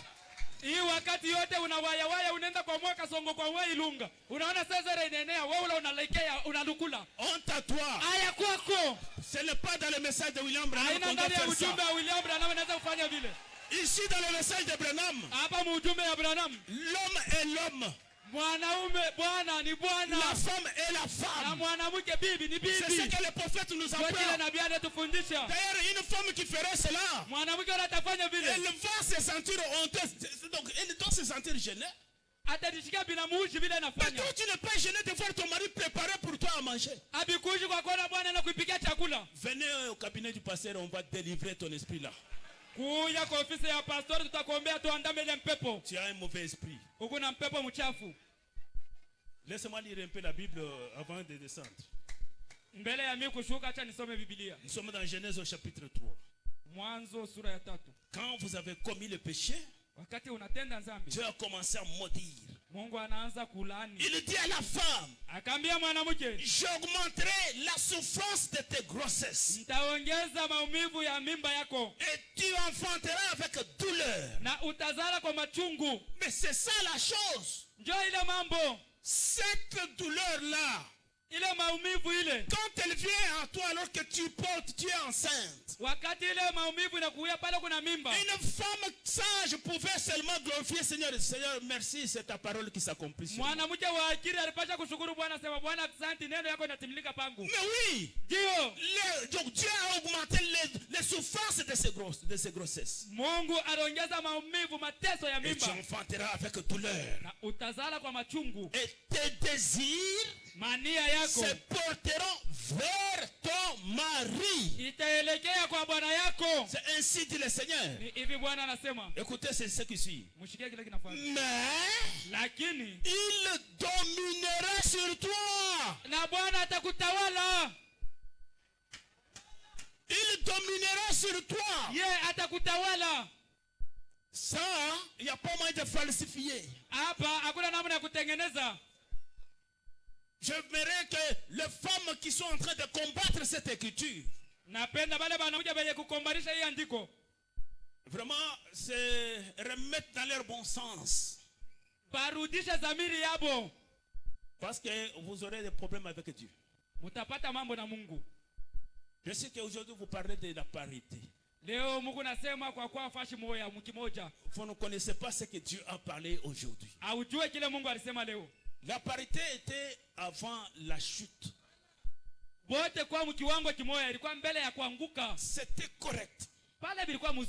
J'ai aimé la déclaration d'un commandant de la police à la télévision qui disait, c'était une femme, il dit que non, je suis commandant, mais quand je suis à la maison, mon mari est chef. Je dois le respecter. Ni milipenda nani komanda moya mwanamke anaanza kusema kuna radio asema miku komanda kweli kukazi. Kama ni kunyumba bwana ni sultani. Écoutez frères et sœurs. Mushikie ndugu na dada. Vous ne devrez pas oublier ceci. Amkwezi kusaulika hii. Avant la chute, mbele ya kuanguka, l'homme et la femme étaient sur le même pied d'égalité. Bibi na bwana bote balikuwa mwatua moya. Je cherche un peu si je peux trouver ça. Je peux trouver ça. Natafuta kama naweza kuipata. Oh, je me rends compte que les gens sont allés très loin. Na najua vumbula kusema watu wanaenda mbali. Je ne comprends pas. Mshelewe kamwe. Je suis en train de vite partir pour vous dire cela. Voilà, je suis arrivé. Je suis dans le mariage et le divorce. Je prends au point 74.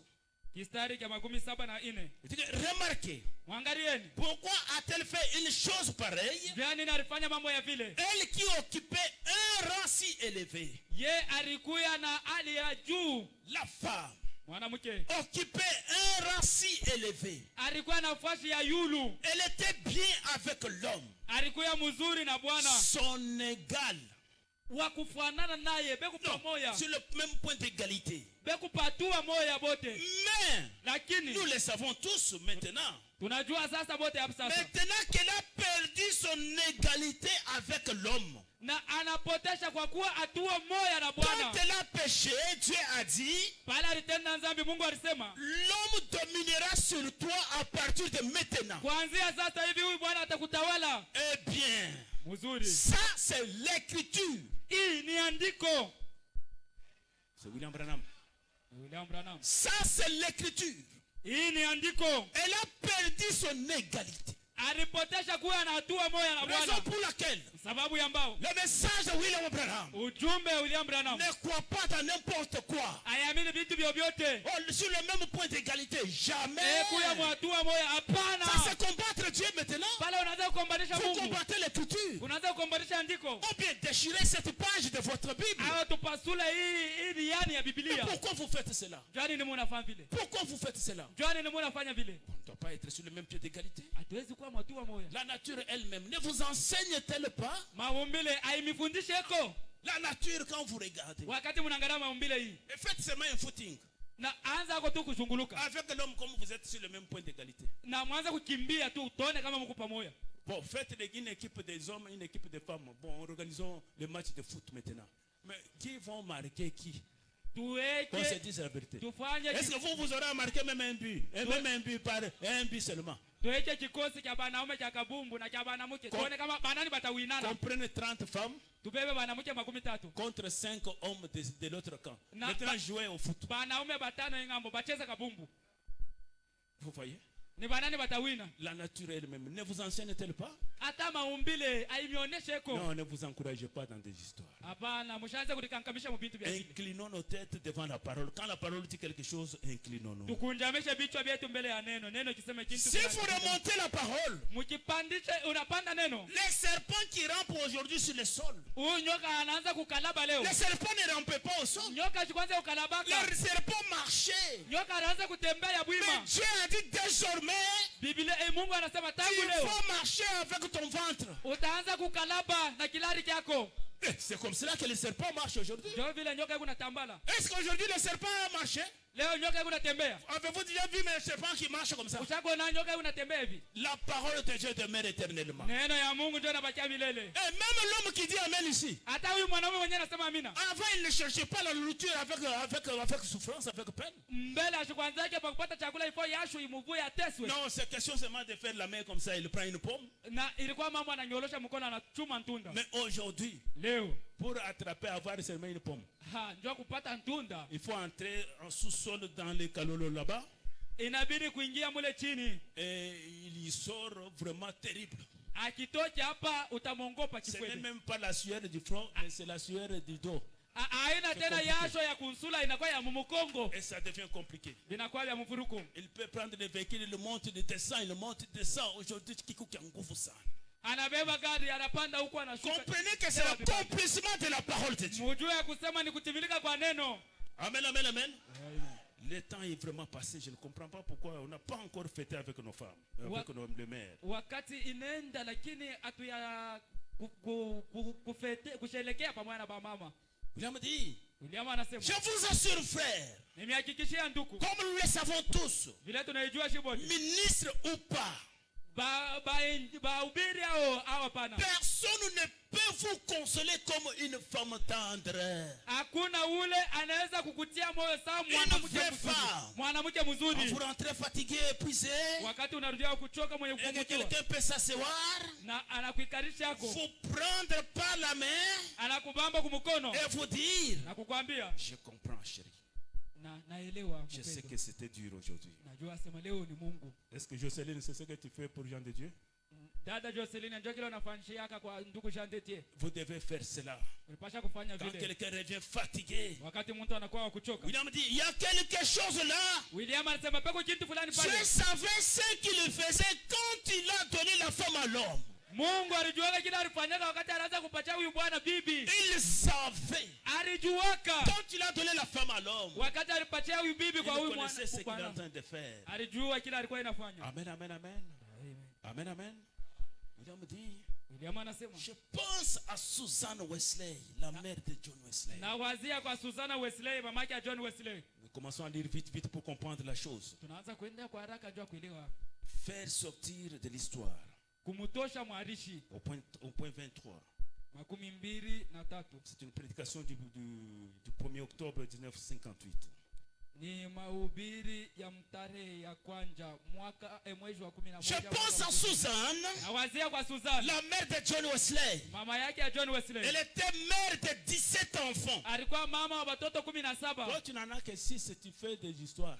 Weye ukupaka na 6 lakini kuna mambo. Elle est passée, akapita. Donc elle passait, et donc je dis que je pense que c'était à peu près 2 ou 3 heures chaque jour dans la prière, cette mère-là. Ule mama alikuwa na masaa 2 au 3 mu maombi chaque jour. Kila siku.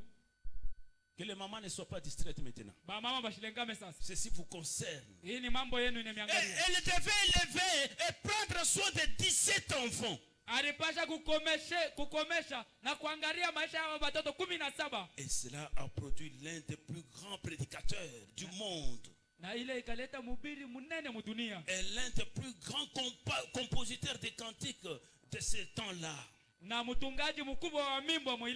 Charles et John. Charles et John. Parce qu'il passait son temps à servir Dieu et non pas prendre son temps dans les choses du monde. Non. Et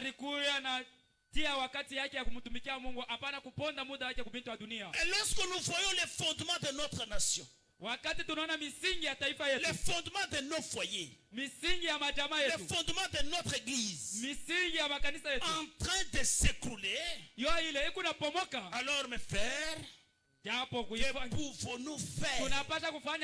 Je voudrais donc dire ceci. Oh, si j'avais une voix qui me permettrait de faire entendre cela au monde. Branham, ta voix est en train de se faire entendre au monde, ne t'en fais pas. Il ne nous reste qu'un seul solide fondement, c'est la sainte parole de Dieu béni, la Bible. Car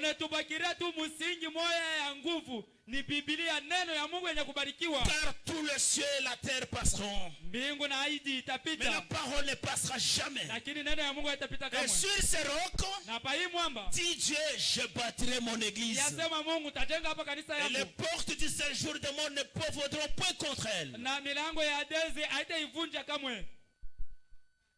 Amen, amen. William fait une autre déclaration dans la vie au point 30 ici. Il dit que tout homme qui laissera sa femme porter n'importe quel habit n'est pas digne d'être appelé homme. Ndugu Branham anasema msemo moja mu mahubiri uzima, anasema mwanaume wote ule mwenye kuacha bibi yake kuvala manguo yoyote hastahili kwa mwanaume. Il ne le mérite pas. Ashistahili. Laissez votre femme sortir. Et il y a d'autres femmes qui sortent en pantalon, et qui sortent en n'importe quel habit. Non, c'est ce qu'aime mon mari. Mon mari aime bien ça. Vous n'êtes pas digne d'être appelé homme. Bwana anaacha bibi yake anatoka mpantalon mango yoyote asa. Ndio kile bwana yangu anapenda au style kwa mwanaume wewe. Le prophète de Dieu dit ceci. Donc Jézabel au visage fardé. Au point 26. Eh bien, ainsi Jézabel donc, quand elle est entrée, elle a martelé le sol avec ses petits souliers à haut talons. Elle a dit, eh bien, Akab, c'est moi qui vais m'occuper de cette affaire maintenant. Pour commencer, cela est faux. L'homme est le chef de la maison. Amen, amen, amen. Le chef de la maison, c'est l'homme. Et William dit, partout l'homme est le chef de la maison, sauf ici aux États-Unis où la femme est le chef de la maison. Un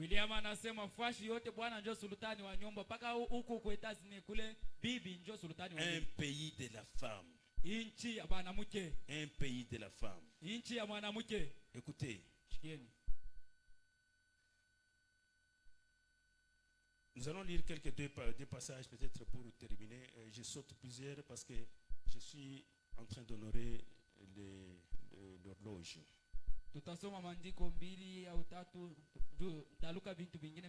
Une question a été posée. Je pense que ça doit être une femme. C'est dans question et réponse numéro 4.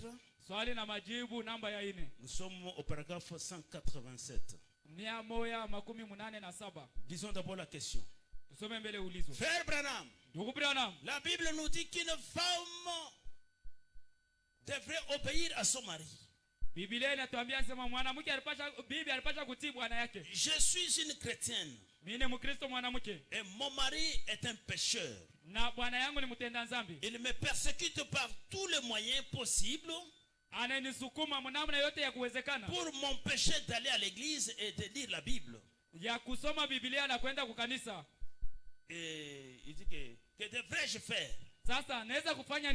Suivez la réponse de notre prophète. Que deviez-vous faire? Maintenant écoutez. Vous êtes censé obéir à votre mari. Là c'est la parole. Maintenant, s'il vous dit et vous empêche de lire la Bible, vous empêche d'aller à l'église, ou quelque chose comme cela, vous n'avez pas à obéir à cela. Amen.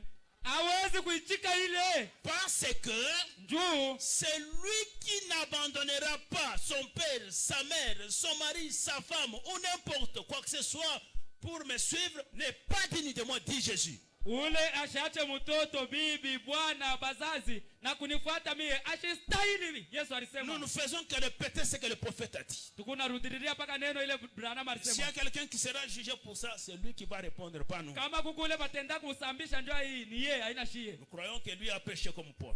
Na shi tunaamini sasa yeye alihubiri sawa Paulo. Maintenant suivez ce qui suit. Mfuate kile kinenda. Au point 188. William Branham regarde de ce côté ici des pantalons. Les hommes sont censés, vous n'êtes pas. Un homme n'est pas censé abuser de cette autorité sur une femme simplement parce qu'il est son chef. Attention. Huyu mwanaume ashistahili kutumikisha ile mamlaka mbele ya bibi juu ni sultani wake. Vous savez que je suis chef ici, c'est le prophète qui a dit. D'ailleurs, vous n'avez pas entendu le pasteur répéter là aujourd'hui. Je suis chef, attention. C'est que je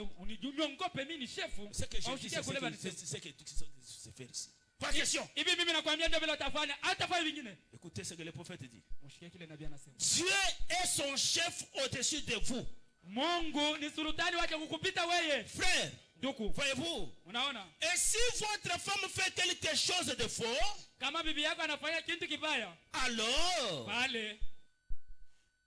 vous avez le droit de lui dire. J'ai mal lu ou quoi? Vous avez le droit de la taper ou bien de le dire. Un ministre vient de dire un peu. Peut-être que j'ai mal dit. Un ministre qui est là. Les ministres qui sont devant ici, ils sont lourds comme ça. batumishi balikuwa kumbele muko bushito hivi. Ce n'est pas possible. Habiwezekani? Lisez un peu ça. Soma kwa hii. Vous avez les droits. Commencez par ici. Anzi hapa. Huko na ruhusa. Vous avez les droits de le dire comme continuez comme ça. Alors vous avez le droit de le lui dire. Munaruhusiwa ya kumwambia. Et elle est censée vous écouter. Na ye anapasha kukushikia. Mais vous n'avez pas le droit de l'abattre. Abakupatie ruhusa ya kumupika. Amen kitoko sana. Amen ya chini. Amen ya ene ata. Ile amen ya istahili. Ile ya ene ata. Ayafika. Écoutez, je répète encore. Mushikie na rudiria. Votre femme fait, si votre femme fait quelque chose de faux, Kama bibi yako anafanya kibaya, vous avez le droit de le lui dire. unaruhusiwa umwambie. Et elle est censée vous écouter. Na ye anapasha kukushikia. Mais vous n'avez pas le droit de l'abattre. Aupewe mamlaka ya kumupika. De la traîner d'un coin à l'autre. Ya kumupeleka huku na huku. Ni de faire ces choses-là. Non, monsieur. Au ya kufanya binti hapana ndugu. Il a dit non, monsieur. Ndugu bila namasa hapana ndugu. C'est la parole ointe de l'âge. Amen. Ni neno yenye kupakwa ya kizazi. C'est ça le message du temps du soir. Jo ujumbe wakati ya magharibi. Nous, les frères du message, nous nous battons pour nous tapons jamais nos femmes. Shiba ndugu ba ujumbe atupikaje babibi. Quand elle fait quelque chose de mal, Pala anafanya kibaya. nous l'appelons avec le message, ma soeur, regarde ceci. Tunamuita pamoja na ujumbe dada, angalia hii. Elle a le droit de vous écouter. Na ye anapewa ruhusa ya Si kushikia. elle ne vous écoute pas, Kama asikushikie, allez voir votre pasteur. uende ukamwone pastori wako. Pasteur, ma femme, ça ne va pas ce jour. Pastori bibi yangu abiendeke Et mashuka. on va délivrer cette femme. Vous verrez qu'elle est délivrée.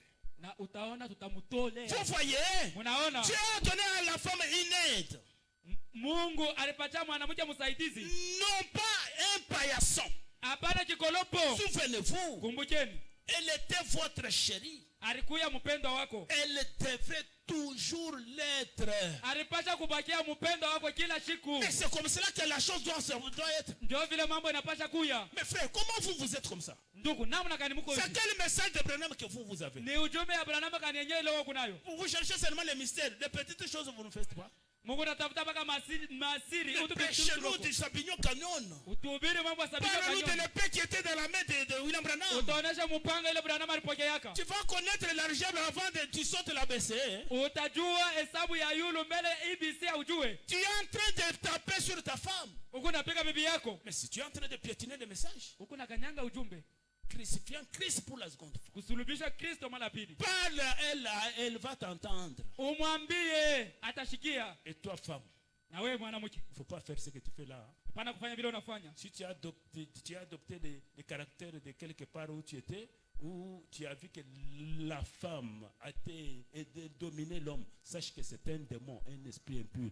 Venez même chez le pasteur en cachette. Pasteur, en tout cas, priez pour moi. Je sens qu'il faut toujours dominer mon mari. Priez seulement pour moi. C'est un démon. Et on va prier sur toi, les démons vont partir. Kama uriiga tabia fashi fulani unaona bibi yako wa kutawala bwana. Kuya na unyambia hata mi pastori ase pastori. Niko na ile mpepo ile ya bibi, mimi nafia kutawala bwana. Tutakombea, tutaandama ni mpepo mchafu. Nous allons nous mettre debout. Tutashimama wima. Nous allons prier pour nos mères, nos mamans. Tutaombea ba mama yetu, Et nous prierons pour nos femmes. tutaombea ba bibi yetu. Parce que c'est une journée consacrée pour nos femmes et nos mères. Ni siku inatolea kwa wanawake na wamama. Si vous avez une femme têtue, Kama kuna bibi wa kichwa nguvu, dites Seigneur, voilà l'occasion. usema Bwana bahati hiyo hii. Change ma femme. Badilisha bibi yangu. Si tu as une femme terrible qui veut dominer, Kama kuna bibi wa hatari ule anapenda une femme kutawala. dominatrice, Mwanamke wa kutawala, dites Seigneur, sema Bwana, tu viens de me parler aujourd'hui. unatoka mkunyambia leo. Je ne savais pas, maintenant je vois. Sikujue sasa naona. Sœur, toi, si tu étais tellement têtu à la maison, Dada, kama na wewe ulikuwa kichwa nguvu si tu kunyumba. étais hypocrite, tu attendais l'arrivée de ton mari pour être malade, Kama ulikuwa mnafiki bwana akikuya njoo unalukula. attention, Sopoka. tu te crées des maladies et le démon est prêt pour te donner ça. Huko nilitafutia magonjwa na mpepo mchafu itakutumia Tu hiyo. vas mourir et cet homme va marier encore une autre femme. Utakufa bwana ataoa bibi mwingine. Mais nous ne souhaitons pas ta mort. Lakini atupende ukufu. Nous voulons que Dieu t'assiste, Tunapenda Mungu que akusaidie. tu sois une bonne femme, Ukwe mwanamke mwema. qui honore ton mari comme c'était Sarah. Mwenye kuheshimia Nous allons commencer à chanter quelque chose.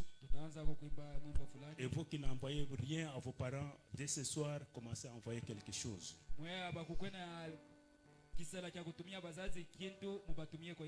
Le prophète nous a dit que si vous voulez être béni, soyez comme cela. On nous entend quelques notes, tous ensemble nous nous mettrons en prière.